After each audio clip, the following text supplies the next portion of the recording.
자, 정규분포 1번 문제인데, 기본적인 그 개념에 입각해서 문제를 한번 보자, 이거야. 첫 번째 문제. 두 개의 정규분포 곡선이 있어.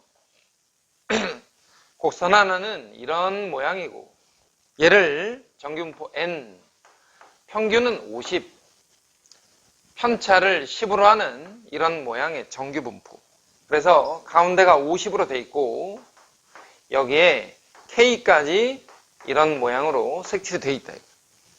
그 다음에 두 번째 곡선의 모양은 이러한 형태인데 정규분포를 평균 40, 편차를 8로 놓고 가운데 40에다가 옆에 24까지 이렇게 잘려있다.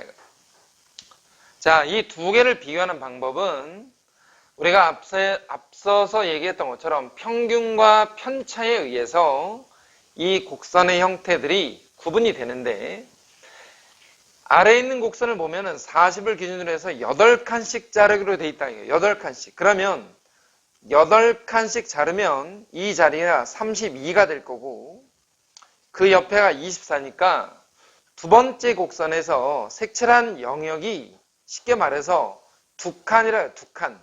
두 칸이라 두 칸. 8만큼씩 두 칸. 그러면 앞에 그 개념 정리에서 설명했던 건 뭐냐면 곡선의 평균과 모양이 좀 다르더라도 한 칸씩 넓이는 같다. 그랬단 말이야. 그러면 40에서부터 두 칸을 갖다는 말은 얘는 50에서부터 편차만큼씩 두 칸을 가야 되는 거니까 여기를 60, 요 K를 70이다. 이렇게 얘기할 수 있다 이거야. 다시 한번 평균 기준으로 편차만큼 옆으로 두 칸 가면 이 두 칸의 넓이가 위에 있는 것도 마찬가지로 평균 기준으로 편차만큼 두 칸을 가면 넓이가 같아진다. 그래서 K를 70이라고 하겠다.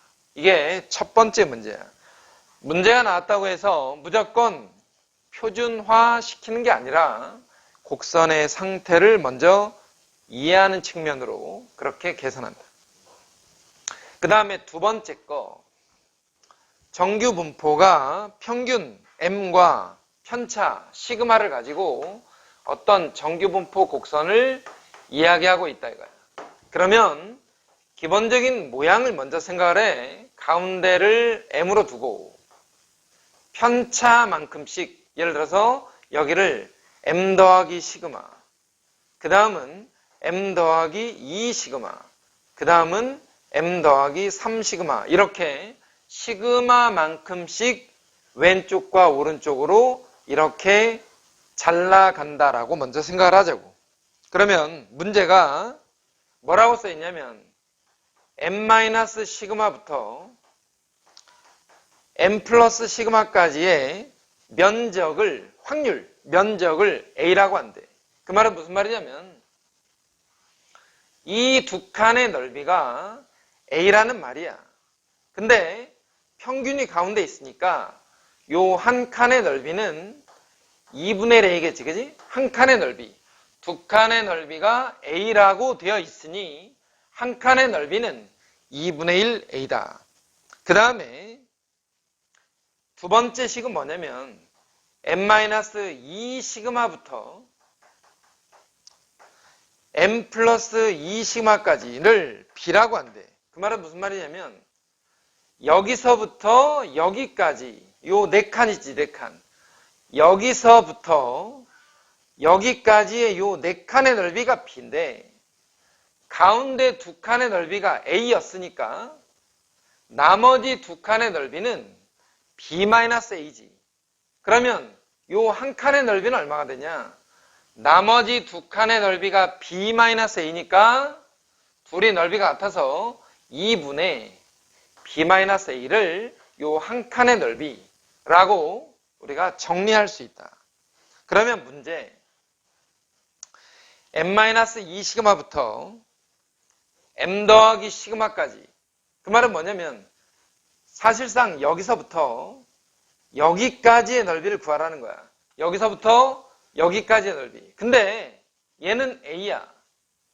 얘는 2분의 B-A. 따라서 문제 n-2 시그마부터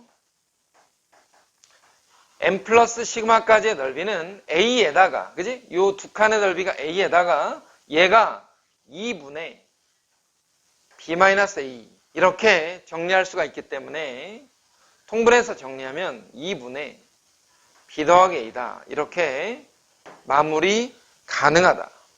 요게 두 번째. 다시 한번 얘기하지만 표준화시키는 건 나중 일이고, 그지? Z가 주어졌을 때 여기에 나와 있는 기본적인 정균포 곡선의 좌우 대칭의 형태를 이용해서 답을 찾는 연습을 해 두어야만 한다 이거야. 자, 그 다음 세 번째 거. 평균과 편차가 역시나 똑같이 m과 시그마 제곱이라고 되어 있고 3번 문제야. x에 대해서 옆에 있는 표와 같다. 그러면 문제가 뭐라고 되어 있냐면 평균을 60으로 해서 편차가 3의 제곱이었대. 그 말은 뭐냐면 평균은 60, 편차는 3인 건데 문제에서 57부터 66까지의 넓이, 확률을 구해봐라. 이렇게 되어 있단 말이지. 그러면 정규 분포 곡선의 가운데를 평균으로 잡고 3만큼씩 잘라갈 거니까 왼쪽으로 한 칸 자르고 오른쪽으로는 두 칸을 잘랐다 이거야. 왼쪽으로 한 칸, 오른쪽으로 두 칸. 그러면 이 넓이가 거기에 표에 나와 있는 게 뭐냐면 얘가 m이야. 얘는 두 칸이니까 m 더하기 2 시그마지. 그래서 m부터 m 더하기 2 시그마까지의 넓이, 가운데 m부터 m 더하기 2 시그마까지 표의 가장 마지막 줄에 있는 m 더하기 2 시그마까지의 넓이가 0.4772. m부터 m 더하기 2 시그마까지 요 두 칸의 넓이가 0.4772라고 되어 있고 m부터 m- 시그마까지, 그 말은 m 빼기 시그마까지의 넓이랑 m 더하기 시그마까지의 넓이는 같은 거니까. 왜? 좌우 대칭 m-2 시그마나 m 플러스 시그마를 찾아야 되는데 표에는 m 플러스 시그마가 나와 있어. 요 한 칸의 넓이가 0.3413이야. 그러면 얘가 0.3413이 되는 거지. 해서 우리가 찾으려고 하는 이 세 칸의 넓이는 0.3413에다가 0.4772를 더해서 답을 써주면 된다. 자, 그 다음 네 번째 거. 자, 4번 문제는 어떤 성질에 관한 건데 4번에 보면 역시나 평균은 m이고 편차가 시그마라고 되어 있는 기본적인 그래프의 형태는 이러할 것이다 라고 생각을 하면서 문제 기억을 일단 본다. x의 확률 밀도 함수는 m에 관해서 대칭이다. 맞지? 그 다음 니은 m이 일정할 때 시그마의 값이 커지면, 다시 말해서 이 한 칸의 폭이 커지면 곡선의 가운데 부분이 높아진다가 아니라 편차가 커지면 낮아져. 편차가 커지면 곡선이 낮아지면서 옆으로 넓어진다 이거야. 편차가 작아야 곡선이 높아진다고. 그래서 니은이 틀렸다. 그 다음 디귿. X축으로 둘러싸인 부분의 넓이는 무조건 1이다. X축으로 둘러싸인 부분의 넓이는 항상 1이다. 왜? 확률의 합이 1이니까. 해서 4번의 답은 기억과 디귿. 자, 그 다음 5번인데 정규 분포가 m과 시그마 제곱을 따른다. 일단 문제 m과 시그마 제곱을 따르는데 5분의 1x의 분산이 문제에서 뭐라고 되어 있냐면 1이래. 그러면 5분의 1x의 분산 1이라는 건 우리가 배운 것처럼 앞에 연속 확률 내지는 이항분포에서 이미 다 배웠던 것처럼 5분의 1은 제곱으로 나와 25분의 1 vx. 얘가 1이란 말이고 결과적으로 vx가 25, 5의 제곱이다 이거야. 5의 제곱이라고 쓰는 이유는 편차가 5, 분산은 25야. 그 다음에 x 확률이 80보다 작은 확률과 120보다 클 확률이 같다. 이 말은 무슨 말이냐면 그래프의 모양이 가운데 m을 대칭으로 할 때 80 밑으로의 넓이랑 120 위로의 넓이가 같다. 라는 말은 결과적으로 평균 가운데 값이 100이란 얘기지. 100. 평균은 100이었다. 해서 여기에 나와 있는 이 정규 분포를 사실상 평균은 100, 편차는 5, 분산은 5의 제곱이다 라고 얘기할 수 있으니까 m과 시그마 제곱 100과 25를 일단 찾을 수 있다. 그 다음 6번 문제. 자, 6번에 나와 있는 내용은 표준점수 t에 관한 어떤 내용인데 표준점수 t가 문제에서 20z 더하기 100 이렇게 써 있어. 우리 학생들이 많이 볼 수 있는 표야. 그리고 기본적으로 수능을 보든 뭘 보든 간에 그 표준점수 있잖아. 그 표준점수가 이 표준점수라고 생각하면 돼. 문제 어쨌거나 학업 성취도 평가 점수가 표와 같은데 원점수와 평균과 표준편차가 각각 표와 같다. 원점수에 대한 표준점수가 가장 큰 영역과 가장 작은 영역의 표준점수의 차이를 구해보래. 그러면 A와 B와 C가 있는데 문제에서 뭐라고 되어 있냐면 A의 원점수, A의 평균점수, A의 편차야. 그러면 얘를 가지고 우리가 지금 뭘 할 거냐면 A에 대한, 그지? A에 대한 표준점수를 한번 따져본다 이거야. A에 대한 표준점수. 그치? 그러면 원래 점수가 70인데 평균은 60이고 얘가 표준편차야. 그러면 우리가 알고 있는 그 Z 있지, Z. Z가 뭐냐면 시그마 분의 X 빼기 M. X는 원점수, 평균은 빼기. 이게 표준화시키는 우리가 배웠던 그 방법 있잖아. 혹시라도 까먹은 사람들. 자, 정규 분포가 M과 시그마 제곱이 있는데 일단 기본적인 정규 분포가 있는데 얘를 표준화시키는 그 공식 시그마 분의 x-m 이라는 공식에 의해서 정규 분포가 평균은 0, 편차는 1로 변한다 라는 걸 앞에 기본적인 내용에서 들었다 이거야. Z, 표준화시키는 Z가 이 Z인데 여기에 나와 있는 A를 표준화시켜 보겠다 이거야. A와 B와 C를 각각 표준화시켜 보면 문제에서 원점수에 대한 표준점수의 표준점수가 가장 큰 영역과 가장 작은 영역의 표준점수의 차이를 구하래. 그러면 누가 가장 잘했냐? A냐, B냐, C냐를 가리기 위해서 Z, A를 구해보면 시그마 분의 X 빼기 M. 그지? M이 평균이야.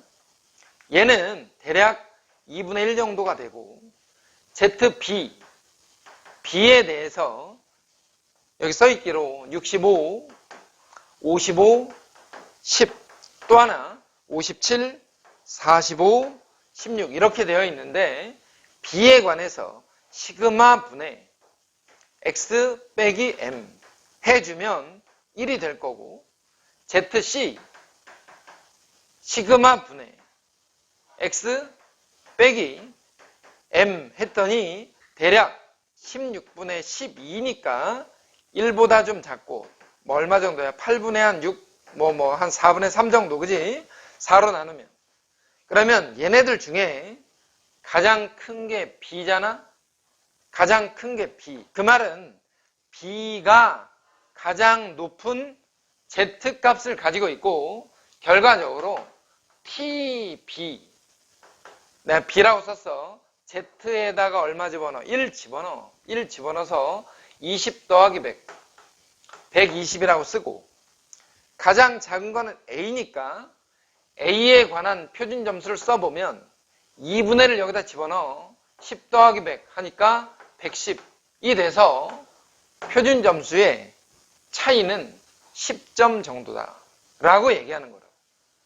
이 Z가 뭐냐? 세 개의 영역, 예를 들어서 뭐 국어, 영어, 수학, 아니면 세 학생, A 학생, B 학생, C 학생의 성적에 대한 조사, 누가 더 잘했냐, 누가 못했냐를 따질 때 이 Z를 사용해서 세 질량을 비교해 준다. 그래서 표준 점수의 차이는 대략 10점이라고 얘기하면. 자, 그 다음은 본격적으로 이제 Z를 가지고 문제를 푸는 것들이야. 7번 문제. 어느 고등학교 3학년 학생들의 한 달 참고서 구입 비용을 조사해 봤더니 평균 6만 원, 편차가 2만 원. 그러면 평균이 6만 원이고 편차가 2만 원인 어떤 정규분포 곡선을 나타내는데, 어떤 학생은 한 달 동안 4만 원 이상 지출했대. 참고서 구입 비용이 4만 원 이상일 확률을 한번 계산해 보자. 얘를 자 Z로 바꿔. 처음 보는 학생들은 조금 헷갈릴 수 있어. Z로 바꿨을 때 여기다 뭘 쓰는 거냐면 시그마 분의 X 빼기 M, 이걸 쓰는 거야. 부등호 방향 그대로야. X 빼기 M 이걸 써. 그러면 Z의 범위가 마이너스 1 이상이 됐다 이거야. 그러면 Z에 관한 정규분포 곡선은 어떤 모양이냐? Y축에 관한 대칭인 곡선, 가운데를 0으로 할 때 마이너스 1 이상의 면적을 구해라, 이렇게 되어 있는 모양이고, Y축 대칭이기 때문에 이 절반이 0.5야. 그러니까 얘는 0.5 절반에다가 0부터 마이너스 1까지의 넓이를 구할 건데, 좌우 대칭이니까 우리는 양수 쪽만 표해서 준단 말이지 0부터 마이너스 1까지 넓이를 구하지 말고 0부터 1까지의 넓이를 구하겠다 이거야. 0부터 1까지의 넓이. 근데 표에 0부터 1까지의 넓이가 0.3413이라고 돼 있어. 그러니까 0.5에다가 0.3413을 더해서 답을 0.8413이라고 하고, 얘를 만약에 퍼센트로 표현한다 그러면 84.13%야. 84.13%, 84% 정도가 참고서 비용이 대략 4만 원 정도다. 이렇게 이야기하겠다. 자, 그 다음 8번이야. 어느 시험에 응시한 10만 명의 시험 점수가 10만 명, 정규분포 평균 50에 편차가 20점이었대. 상위 4%에 들어가려면 몇 점을 받아야 되냐? 이게 무슨 말이냐면, 우리는 얘를 어쨌거나 표준화 시켜서 원래 곡선은 가운데가 50이어야 되는데, 우리는 얘를 어떻게 한다고? 표준화 시켜서 가운데를 Y축으로 잡고 평균을 0으로 잡은 뒤에 4%, 상위 4% 이내에 들어가려면 몇 점을 받아야 되니? 상위 4%라는 게 수치상으로 말하면 0.04야. 요 면적이 0.04, 4% 안에 들어가려면 최소한 이 정도 점수는 받아야 4% 안에 들어갈 수 있다. 라는 이야기겠지, 그지?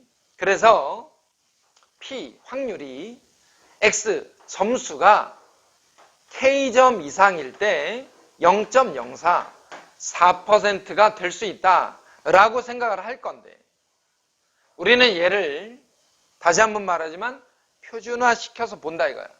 P, Z, 부등호 그대로 시그마 분의, 그지?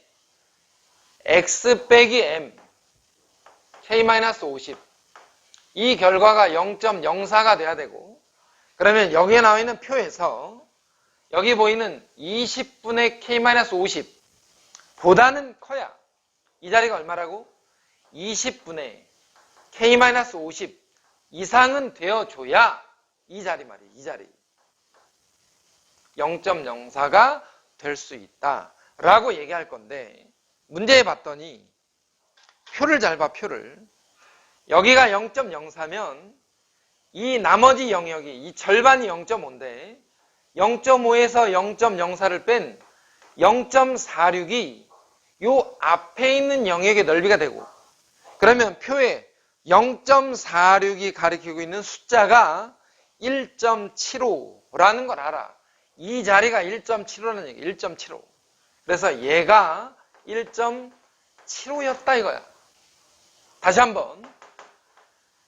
20분의 K-50은 1.75인데 K를 구할 거니까 K는 20에다가 1.75를 곱하고 50이 넘어가서 더하기 50을 한 이 점수를 우리는 최소 점수, 상위 4%에 들어가기 위한 최소 점수가 대략 이 정도라고 본다. 1.75에 2배 하면 얼마야? 35? 85 정도 되나? 그치? 85.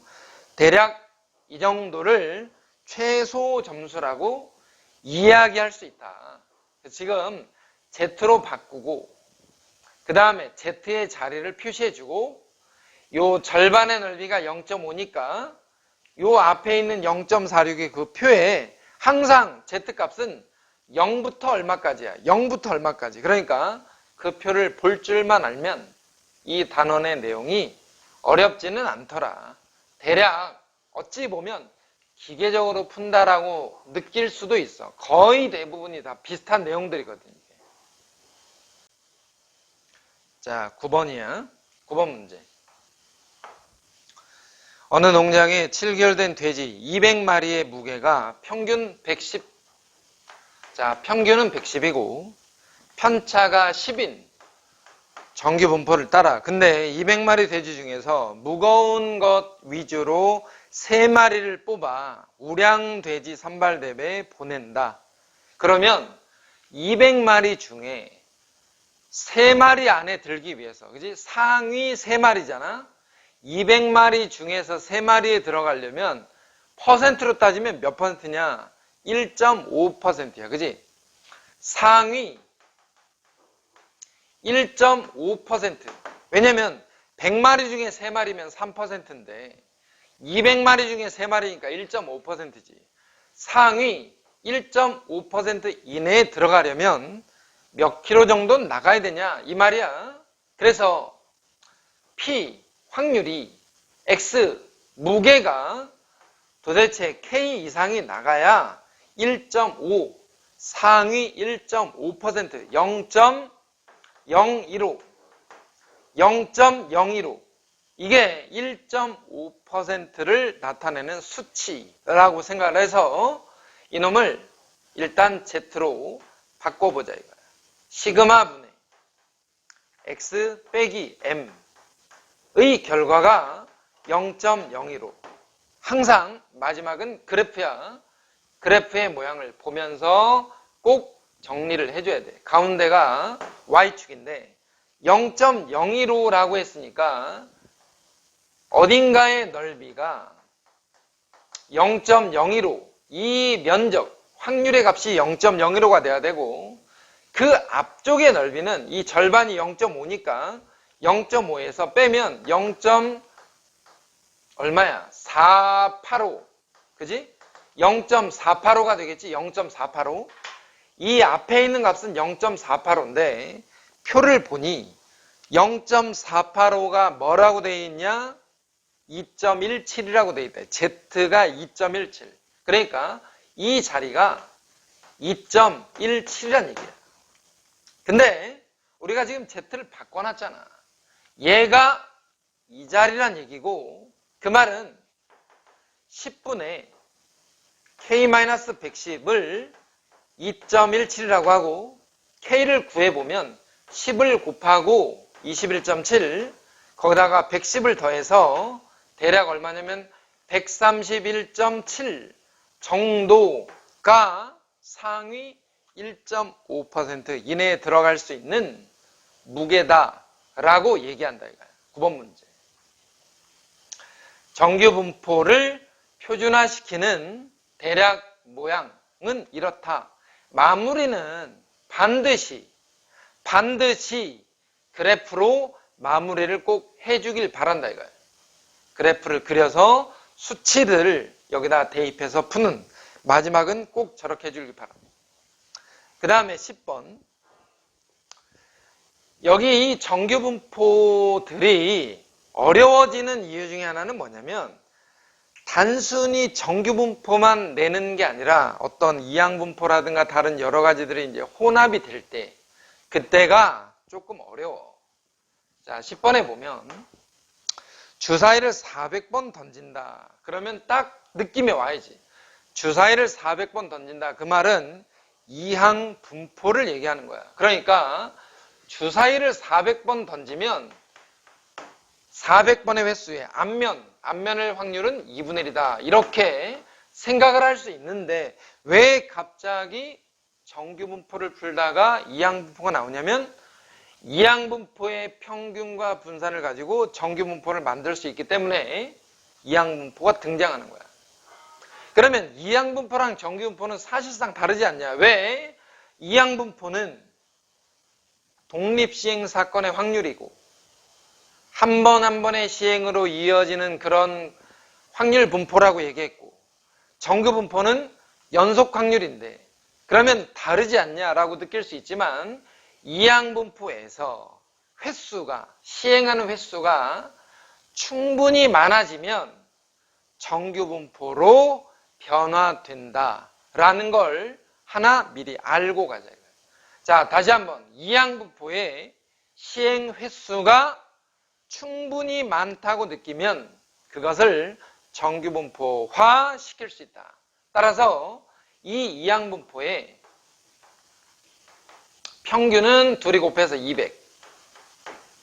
분산은 200에다가 2분의 1 한 번 더 곱해서 100이라고 얘기하는 거지. 그지? 이거는 앞에 이항 분포에서 평균과 분산을 구하는 방법을 알고 있었으니까 이미 배웠으니까 이 내용을 이용해서 저 위에 있는 이항 분포를 정규 분포 평균은 200에다가 분산은 10의 제곱이더라. 이렇게 정규 분포로 바꿀 수 있다. 그러면 문제 X가 K번 이하일 확률이 0.9772였대. 자, 이렇게 나왔으니까 앞에서 했던 작업 그대로 다시 한번 Z로 바꾼다 이거야. 부등호 방향 그대로 시그마 분의 X 빼기 M K-200 이렇게 해야 얘가 0.9772가 나오고 항상 마무리는 그래프를 그려 가운데 0 잡고 얘가 얼마보다 자 10분의 K-200 얼마보다 작아야 이 넓이가 0.9772가 되냐. 이 절반 넓이는 0.5니까 요 나머지 넓이가 0.4772가 돼야 되고 그러면 표를 봐. 0.4772를 빨리 찾아. 그 값이 2라고 돼 있다. 얘가 2라는 말이지. 그 말은 뭐야? K가 얼마야? 220이란 얘기야. 자, 다시 한번 내용이래. 주사위를 400번 던져. 앞면일 확률은 2분의 1인데 주사위의 앞면이 220번 이하가 나올 확률이 주사위의 앞면, 아니 주사위래.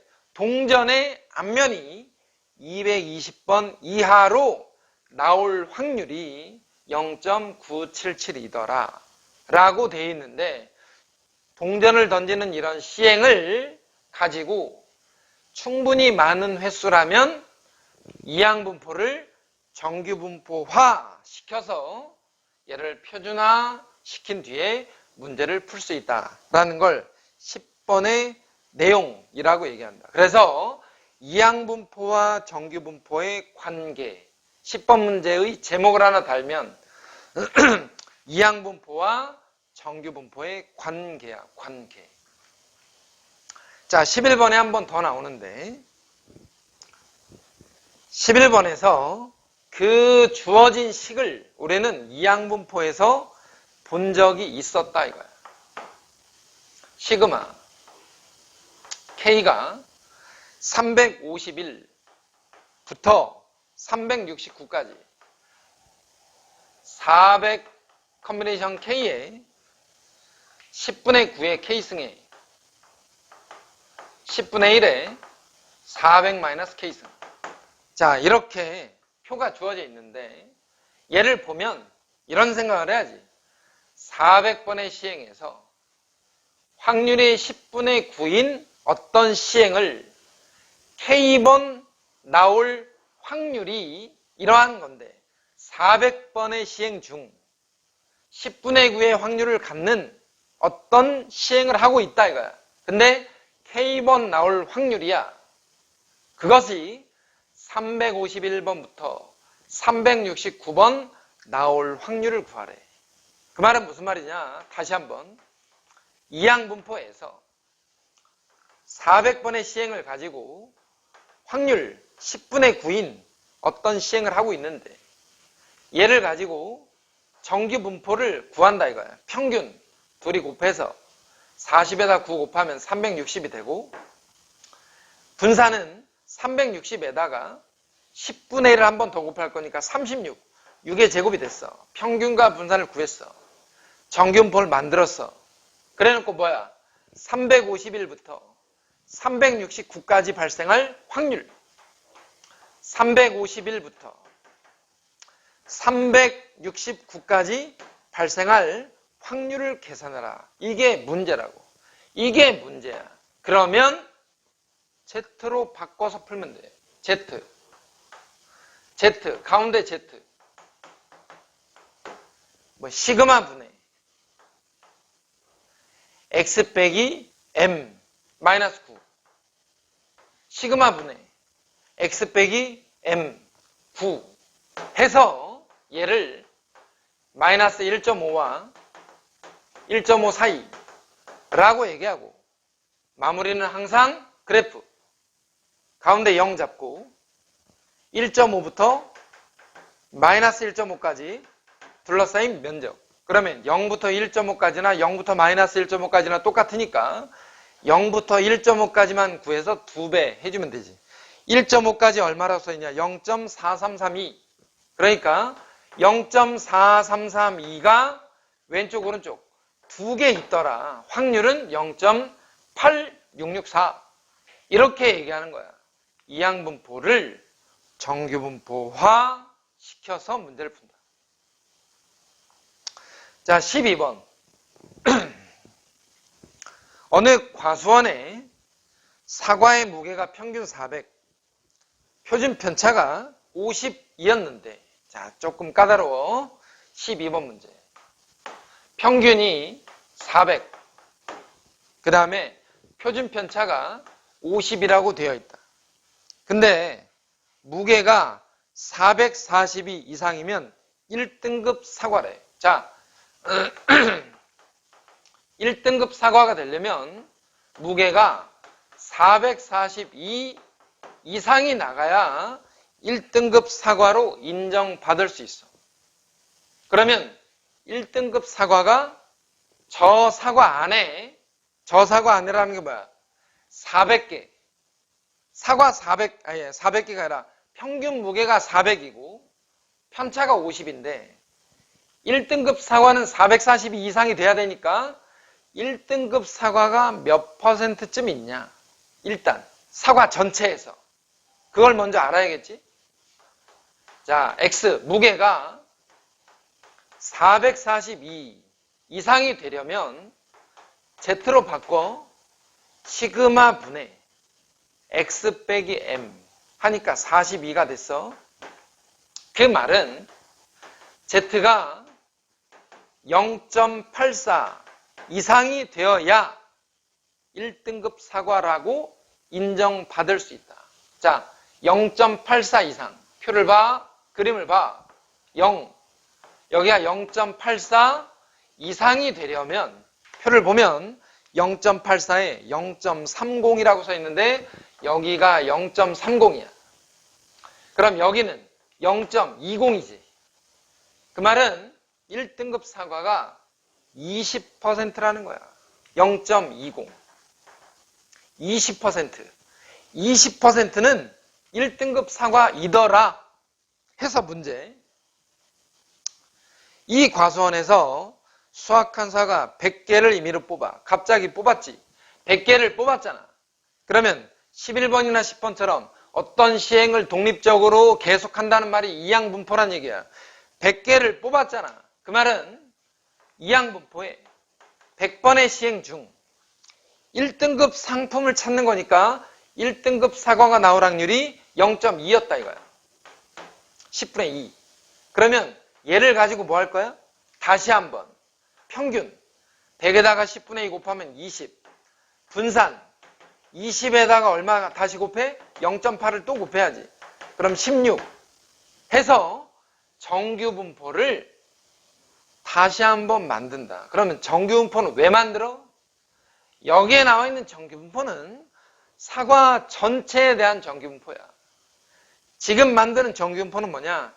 1등급 사과에 대한 정규분포지. 1등급 사과일 확률과 시행 100번이라고 되어 있으니까 1등급 사과에 대한 정규분포를 다시 만들고 있는 중인데 평균이 20이고 편차가 4니까 4의 제곱인 이와 같은 정규분포를 다시 만들어. 얘는 다시 뭐라고 이름이? 1등급 사과에 대한 정규분포인데 문제 1등급 사과가 24개 이상 나올 확률을 구하는 거니까 1등급 사과가 24개 이상 나오려면 Z가 시그마 분의 X 빼기 M 하면 4분의 4가 돼서 Z가 1 이상이란 말이고 그러면 자 여기만 살짝 마지막 그래프에서 1 이상이 될 확률 1을 봐 0.34 어디가 0.34야 여기가 0.34지 여기가 그럼 여기는 얼마야 0.16이란 얘기지 0.16 16% 1등급 사과가 24개 이상 나올 확률이 16% 0.16 정도 된다 그래서 답을 0.16 2번으로 찾아서 표시해 줍니다.